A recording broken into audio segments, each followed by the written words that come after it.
El día antes de la exposición más importante de su carrera, Michael recibió una llamada de Laura, su ex. Le dijo que estaba embarazada y que necesitaba verlo en París de inmediato. Sabía que era mentira. El hermano de Laura, un crítico de arte influyente, había prometido arruinar la carrera de Michael si no abandonaba la competencia.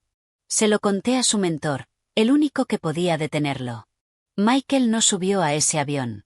Laura desapareció de su vida, y su hermano escribió una reseña brutal sobre el trabajo de otro artista, dejando a Michael como el claro ganador. 3 años después, su obra se exhibía en galerías de todo el mundo. En una entrevista en vivo, me llamó al escenario y se arrodilló. «Eres la razón por la que estoy aquí», dijo, deslizando un anillo en mi dedo. La multitud enloqueció. Nunca mencionó a Laura. Hasta esa noche en Venecia. Estábamos en un puente vacío, el agua negra reflejando las luces de la ciudad. «Ella murió», susurró. «Un accidente», dicen. Pero yo sé la verdad. Sus manos me agarraron con una fuerza que no reconocía. El impacto del agua me dejó sin aire. Mientras me hundía, vi su silueta alejarse. No hubo gritos, ni testigos. Solo el eco de sus últimas palabras. «Tú la mataste». El sonido de mi alarma me despertó. Sudando, miré la fecha en mi teléfono, 12 de junio. El día antes de que Michael conociera a Laura. Esta vez, no diré nada. Esta vez, dejé que Michael subiera al avión. Vi cómo su mirada se iluminaba al ver a Laura en el aeropuerto, cómo la abrazaba como si fuera su salvación. No dije nada cuando me llamó esa noche, eufórico, jurando que su amor era real. No protesté cuando canceló su participación en la exposición. El escándalo fue inmediato. Los periódicos especulaban, ¿un colapso mental? ¿Un romance obsesivo? Su mentor me buscó, furioso. «¿Sabías algo de esto?», me gritó. Negué con la cabeza, pero él vio la verdad en mis ojos. Nunca más me dirigió la palabra. Laura y su hermano ganaron. La crítica que hundió a los rivales de Michael fue brutalmente precisa. En menos de un año, él era solo un nombre olvidado, un artista que había elegido el amor sobre el arte y perdido ambos. Lo encontré en un bar de mala muerte, 6 meses después. Laura lo había dejado. «El bebé nunca existió», murmuró, los ojos vidriosos. «Por el alcohol. Ella solo quería que me fuera». Le temblaban las manos al encender otro cigarrillo. «¿Por qué no me detuviste?», preguntó, y su voz sonó como la de un niño perdido. No supe qué responder. ¿Cómo explicarle que ya lo había intentado? ¿Que en otra vida, mi interferencia lo había convertido en un monstruo? Ahora, mientras lo veo hundirse en su propia miseria, me pregunto si hay algún final en el que Michael no termine destruido.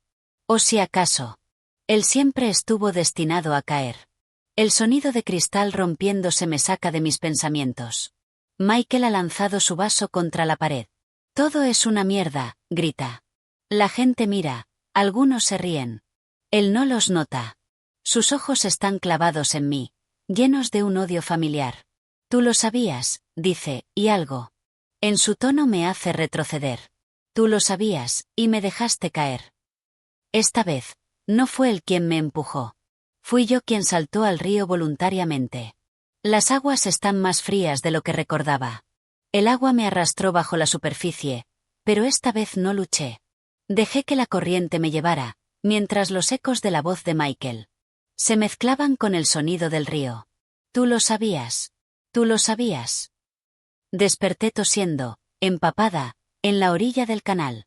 Un turista italiano me miraba con horror, hablando rápido en un idioma que no entendía. Me incorporé temblorosa, escupiendo agua salada y bilis. No había rastro de Michael. Regresé al hotel como una fantasma. Mis cosas estaban intactas, pero el anillo de compromiso había desaparecido de la mesita de noche. Supuse que él lo había tomado. O tal vez la camarera. Ya no importaba. A la mañana siguiente, los titulares gritaban en italiano: «Artista estadounidense desaparecido en Venecia». El artículo mencionaba brevemente a una compañera no identificada. No usaron mi nombre. Nadie me buscó. Volví a casa, cambié de número, me mudé a otra ciudad. Pasaron meses antes de que me atreviera a buscar noticias de Michael. Lo encontré en una revista de arte. Había reaparecido en Berlín, demacrado pero vivo, anunciando una nueva exposición. Las fotografías mostraban cuadros oscuros, violentos, llenos de figuras que se ahogaban en sombras. Los críticos lo llamaban un renacimiento genial. No fui a la inauguración. Pero esa noche, mientras caminaba por mi nuevo barrio, sentí un escalofrío. Alguien me seguía. No necesité voltear para saber quién era. El olor a cigarrillos baratos y whisky era inconfundible. Te dejé escapar en Venecia. Susurró su voz desde las sombras. Pero esta vez no. Corrí. Él corrió más rápido. Cuando sus dedos se cerraron alrededor de mi muñeca, supe que el ciclo no se rompería nunca. Que estábamos condenados a repetir esta danza una y otra vez, hasta que uno de los dos muriera de verdad. Y entonces, como siempre, sonó el despertador. Era 12 de junio otra vez. Pero esta vez, cuando miré mi teléfono, tenía un mensaje de un número desconocido. ¿Cuántas veces más vamos a hacer esto, Sara? El mensaje latía en mi pantalla como una herida abierta. Mis dedos temblaron al responder. ¿Tú también lo recuerdas? La respuesta llegó antes de que pudiera soltar el teléfono. Cada maldita vez. Nos encontramos en el mismo café donde todo comenzó hace 3 vidas. Michael ya estaba allí, las manos alrededor de una taza de café frío, sus ojos hundidos como si no hubiera dormido en semanas. Empecé a recordar después del segundo ciclo, dijo sin preámbulos. Al principio pensé que era locura. Hasta que te vi empujarme en Venecia. El peso de sus palabras me aplastó contra la silla. No éramos víctimas de un sueño ni de un déjà vu. Estábamos atrapados en algo más antiguo, más perverso. ¿Cuántas veces crees que hemos hecho esto?, pregunté. Él rió amargamente. ¿Quieres la lista? En una versión te denuncié por sabotaje. En otra, Laura nos envenenó a ambos. Hubo una donde saltamos juntos del puente. El aire se espesó alrededor nuestro. Hay una constante, murmuró Michael, acercándose. Alguien siempre muere. Y el ciclo se reinicia. Revisé mi bolso instintivamente. El cuchillo del pan que había robado del restaurante pesaba como un pecado. Michael siguió mi mirada y sonrió.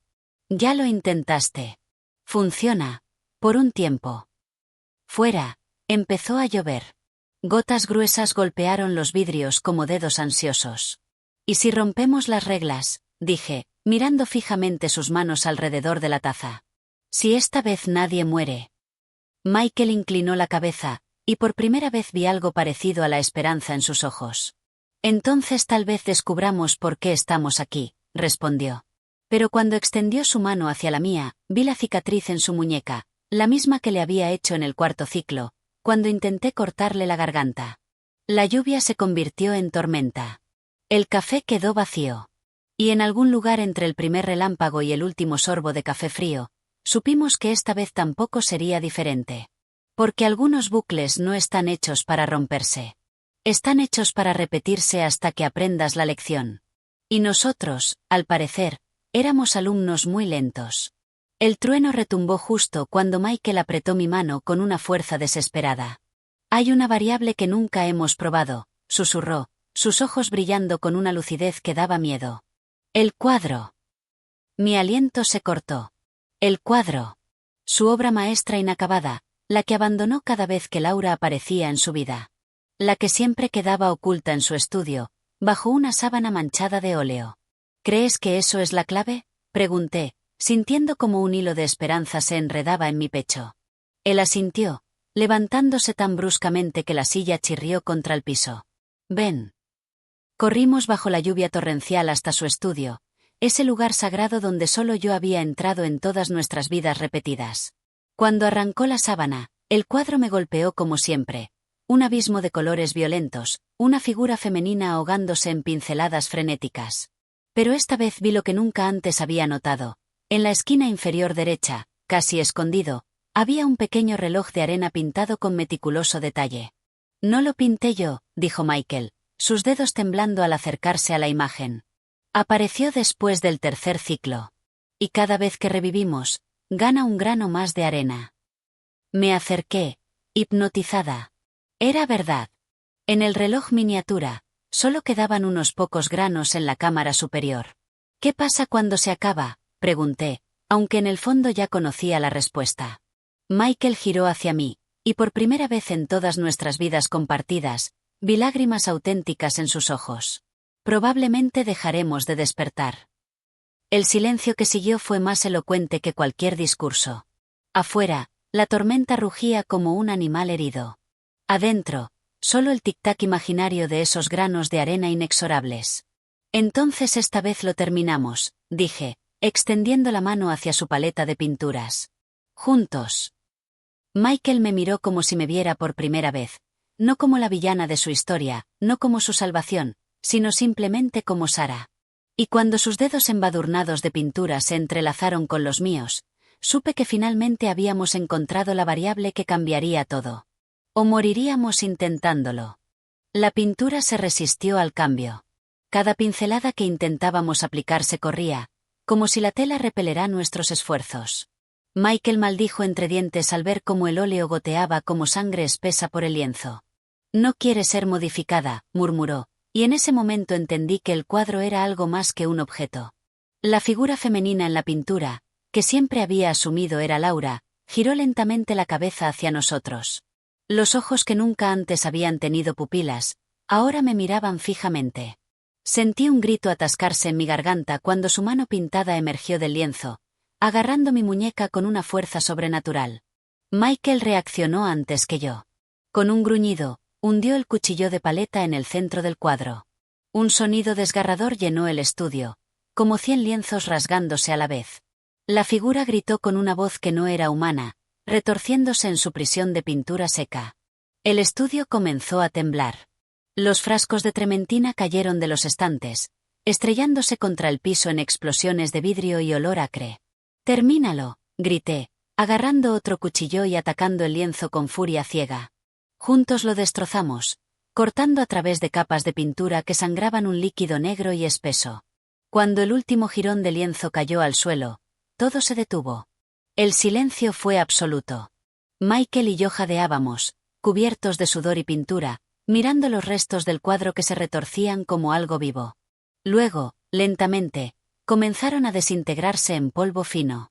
El reloj despertador nunca sonó esa mañana. Cuando el sol nos encontró todavía en el estudio, exhaustos pero vivos, supe que algo fundamental había cambiado.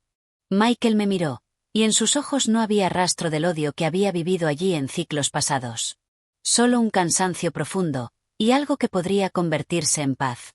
Fuera, los pájaros cantaban. Un día nuevo comenzaba, uno que no habíamos vivido antes. Los días siguientes fueron extrañamente normales.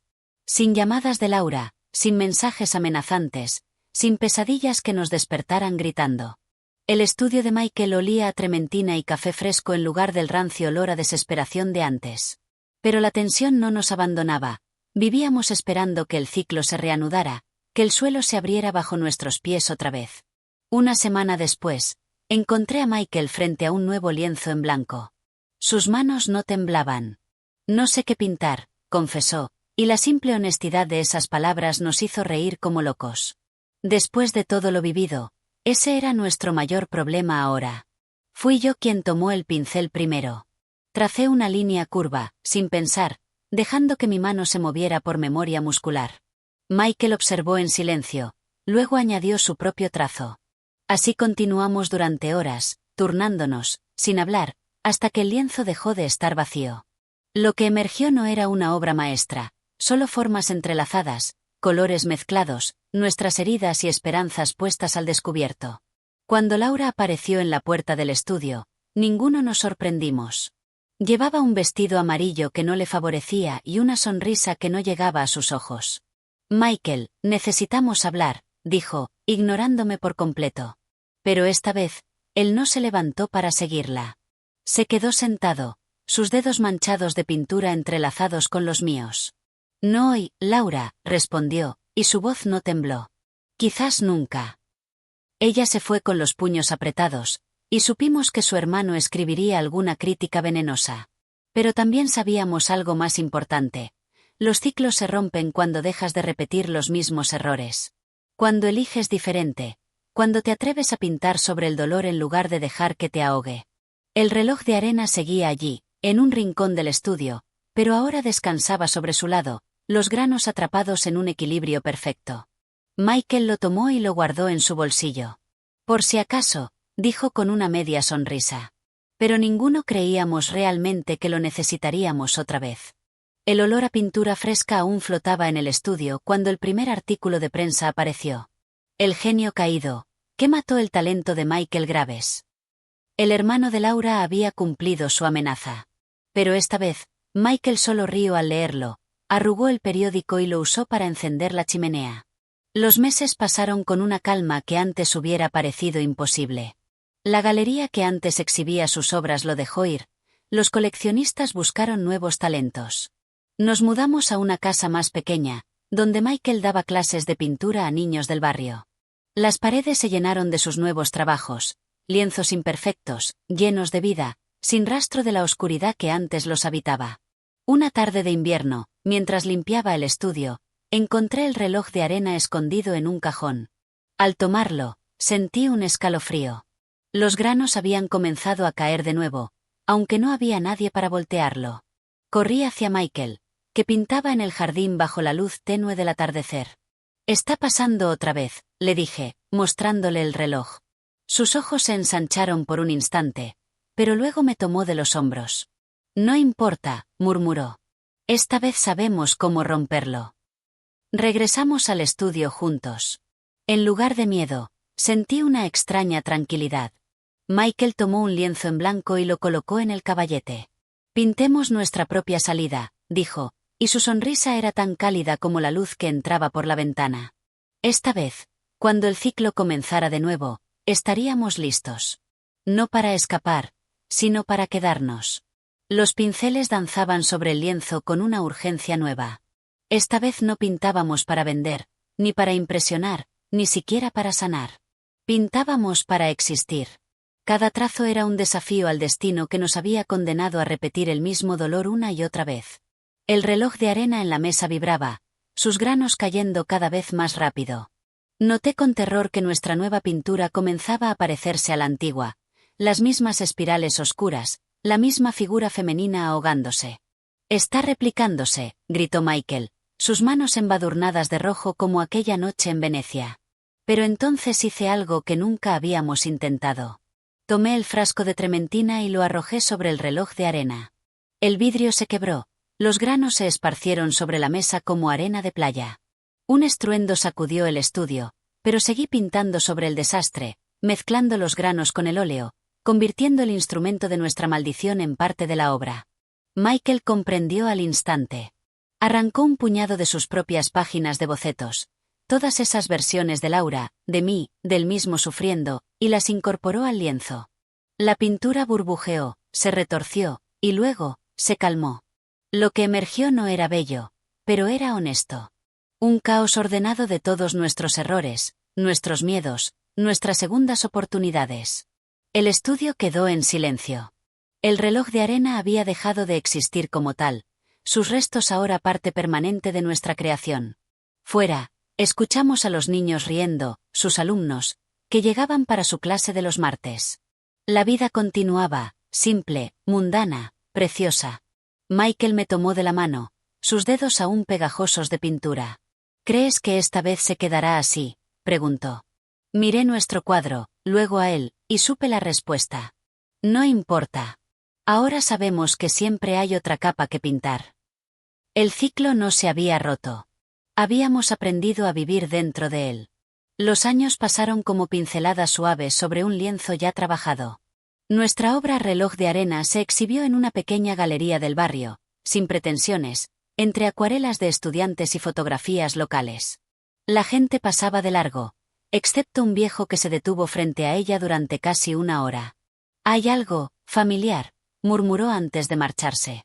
La primera vez que Michael despertó gritando, supe que los recuerdos nunca nos abandonarían por completo.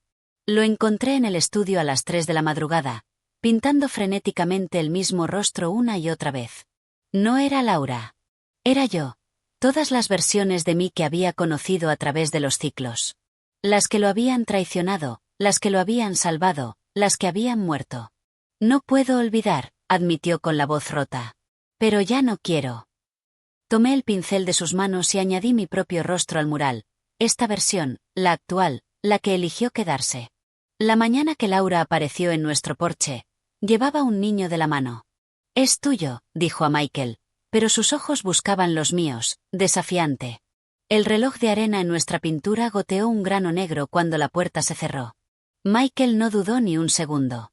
«Lo haremos diferente esta vez», prometió, y su mano en la mía era firme. Cuando el pequeño Daniel cumplió 12 años, encontró los bocetos viejos en el ático. «¿Quién es esa mujer que siempre está llorando?», preguntó. Michael y nos intercambiamos una mirada. «Una amiga que perdimos», respondió. El niño aceptó la explicación y siguió hojeando, deteniéndose en un dibujo de Venecia. «Este es bonito. Deberías pintarlo de nuevo, papá». Esa noche, mientras Michael preparaba los óleos, observé cómo la luna se reflejaba en el frasco de trementina. El líquido parecía moverse solo, formando remolinos que recordaban a nuestro viejo enemigo.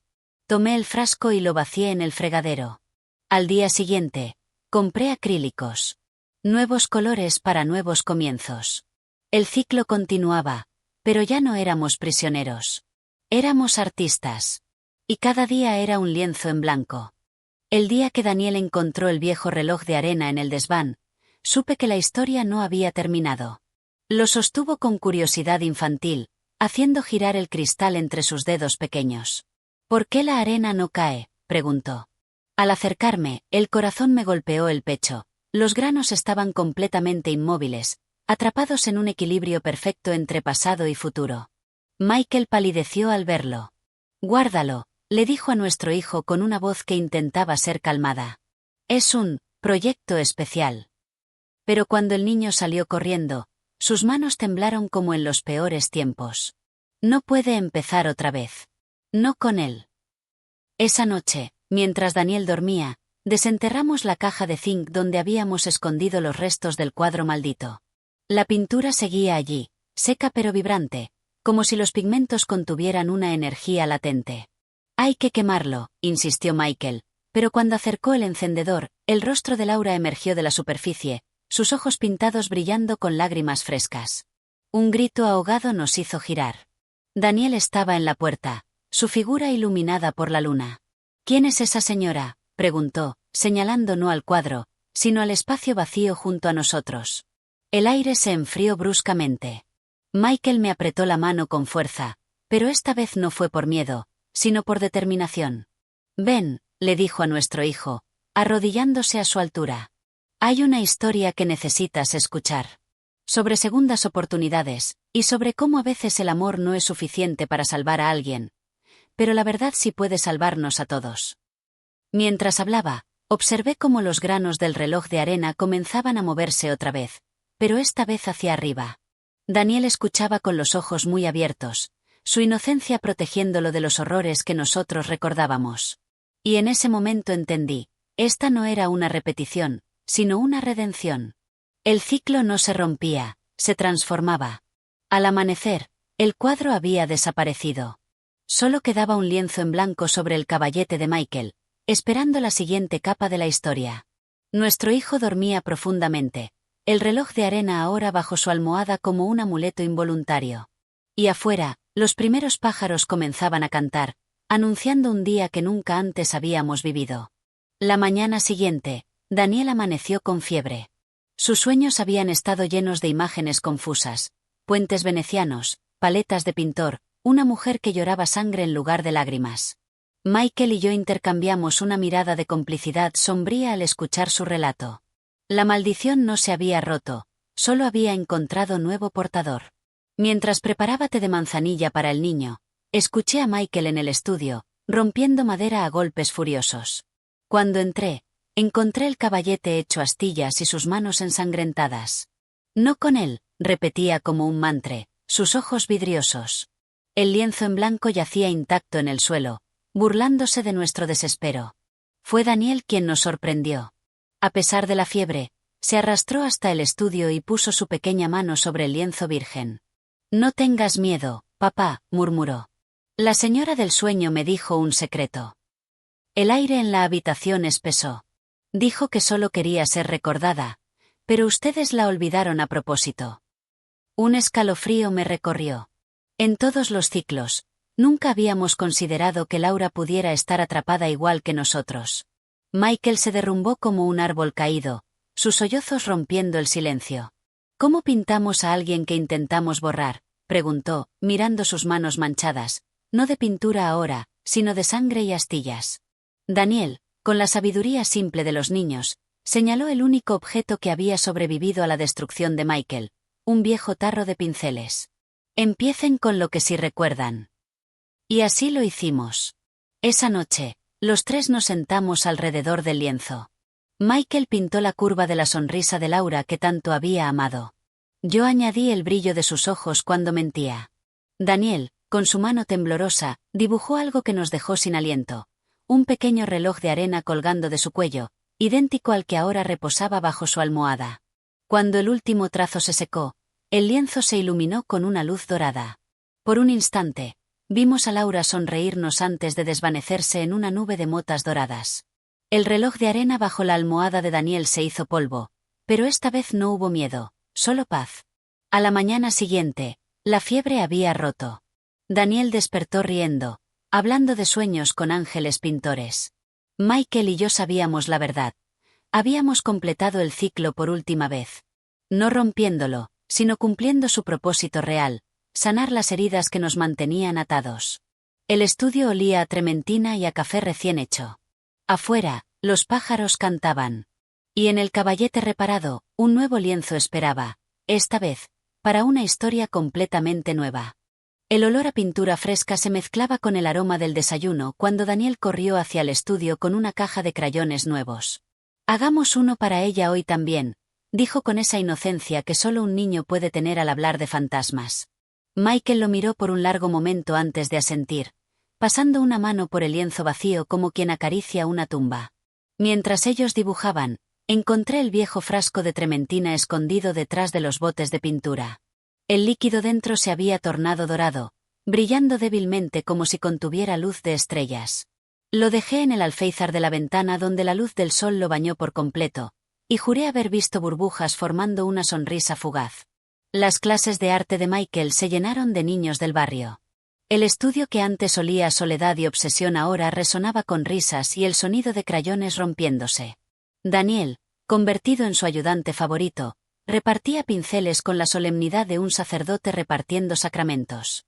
Una tarde, mientras limpiaba, encontré un pequeño dibujo escondido entre los bocetos. Era torpe, hecho por manos infantiles, pero inconfundible, los tres nosotros, con una figura femenina de pelo largo sonriendo detrás. En la esquina inferior, escrito con letras temblorosas, decía para Laura, que ahora pinta con ángeles. El frasco de trementina en la ventana estaba vacío al día siguiente. Nunca supimos si se evaporó o si alguien lo tomó. Pero las mañanas que siguieron amanecieron más brillantes, como si el mundo entero hubiera sido lavado con colores nuevos.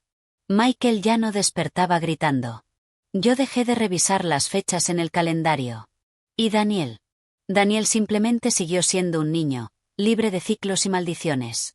El lienzo en el caballete permaneció en blanco por semanas, hasta que una mañana Michael lo tomó y comenzó a pintar sin boceto, sin miedo, sin mirar atrás.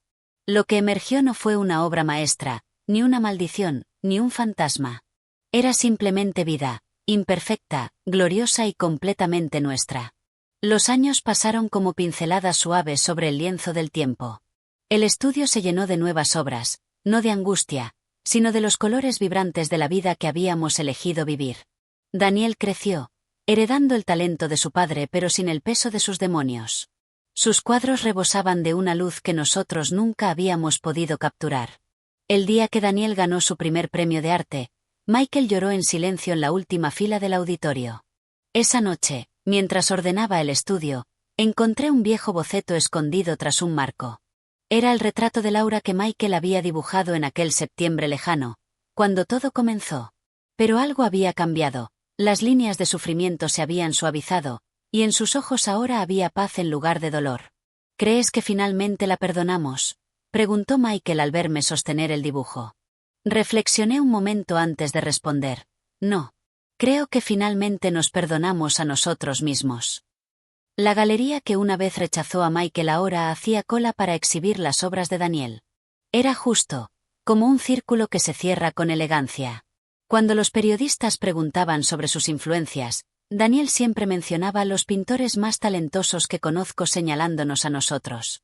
Nunca habló de Laura, pero en cada una de sus obras había un pequeño detalle, un reloj de arena escondido, una figura femenina borrosa en el fondo, que solo nosotros reconocíamos. Hoy, mientras observo a Michael enseñarle a nuestra nieta a mezclar colores, veo como la pequeña lengua asomada de concentración de la niña es idéntica a la de Daniel a su edad.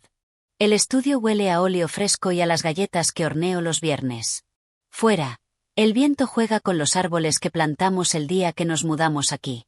El pasado nunca se fue del todo. A veces, en las noches de invierno, creo ver una figura femenina de pie junto a la ventana del estudio, observando los cuadros nuevos con una sonrisa triste. Pero ya no hay miedo en ese recuerdo, solo el agridulce consuelo de saber que algunos fantasmas, al final, solo querían ser recordados con amor. El último lienzo que pintamos juntos cuelga sobre la chimenea. No es una obra maestra, pero es perfecto. 3 generaciones de manos contribuyeron a él, mezclando estilos, sueños y memorias. En la esquina inferior derecha, casi escondido, hay un pequeño reloj de arena pintado, esta vez, con la arena fluyendo libremente hacia arriba y hacia abajo, en un equilibrio perfecto. La nieta cumplió 7 años cuando preguntó por primera vez sobre la mujer del cuadro del pasillo. ¿Era familia? Insistió con esa curiosidad infantil que no acepta evasivas. Michael y yo intercambiamos una mirada, ese diálogo silencioso de décadas que ahora incluía a Daniel, quien asintió casi imperceptiblemente. Esa tarde, los 4 nos sentamos en el jardín trasero mientras compartíamos recuerdos de Laura por primera vez. No la Laura de los ciclos malditos, sino la de antes, la chica brillante que amaba el jazz y pintaba horribles acuarelas de gatos. Daniel se rió al descubrir que heredó su torpeza para los retratos, no solo el talento de su padre. La nieta, fascinada, corrió a buscar sus crayones para dibujar a la tía Laura en el cielo. Al anochecer, mientras arreglábamos la cocina, Michael me mostró el diario que había encontrado en el ático. Páginas y páginas de la letra de Laura, fechadas en esos años perdidos. Nunca quiso lastimarme, leyó en voz baja. Solo estaba tan perdida como nosotros. El peso de décadas se aligeró en sus hombros mientras cerraba el cuaderno con suavidad. Hoy, el estudio tiene un nuevo cuadro en el caballete. Lo empezó nuestra nieta, una casa con 4 ventanas, un árbol torcido, y 5 figuras tomadas de la mano bajo un sol con cara sonriente. Las 4 primeras son fácilmente reconocibles. La quinta, flotando un poco más arriba, tiene pelo largo y un vestido que parece hecho de pinceladas doradas. Nadie la llamó fantasma cuando la vieron. Ahora es simplemente Laura, parte de la familia, al fin. El día de la inauguración de la exposición Generaciones en la Galería Municipal, el sol bañaba el patio interior donde colgaban los cuadros de nuestra familia. La obra central era ese primer dibujo infantil de nuestra nieta, ahora enmarcado con el mismo cuidado que las pinturas de Michael. Bajo el título, una placa rezaba, Laura, siempre con nosotros. La gente se congregó alrededor de las obras, admirando cómo los estilos dialogaban a través del tiempo. Daniel, ahora con canas en las sienes como su padre, explicaba a los visitantes cómo cada generación había aportado su visión. Michael, apoyado en su bastón, sonreía al ver a su bisnieto corretear entre las piernas de los asistentes con un crayón en la mano. Al caer la tarde, cuando solo quedaba la familia y los empleados recogiendo copas de vino vacías, nuestra nieta, ahora una mujer adulta con hijos propios, sacó un pequeño lienzo sin terminar. Es para que todos pongamos la última pincelada juntos, anunció. Uno a uno, desde el bisnieto de 5 años hasta Michael de 80, cada uno añadió su toque al cuadro colectivo. Mientras observaba a mi familia reír y pintar, sentí por primera vez que el círculo no solo se había cerrado, sino que había florecido. Los fantasmas descansaban, los errores perdonados, y los amores, todos ellos, habían encontrado su lugar en el gran mural de nuestras vidas. Esa noche, al regresar a casa, encontré el viejo frasco de trementina en el alféizar de la ventana. Ya no estaba vacío. La luz de la luna lo llenaba con un líquido dorado que brillaba suavemente. Lo dejé allí, sabiendo que ya no era una amenaza, sino un recordatorio. De que incluso las historias más dolorosas pueden terminar en belleza. De que los finales felices no son ausencia de sombras, sino la luz que persiste a través de ellas. Y al acostarme, rodeada de los ronquidos familiares y el olor a pintura fresca que aún impregnaba nuestras ropas, supe que este era el ciclo que habíamos estado buscando durante todas aquellas vidas. No perfecto. No fácil. Pero nuestro, completamente nuestro.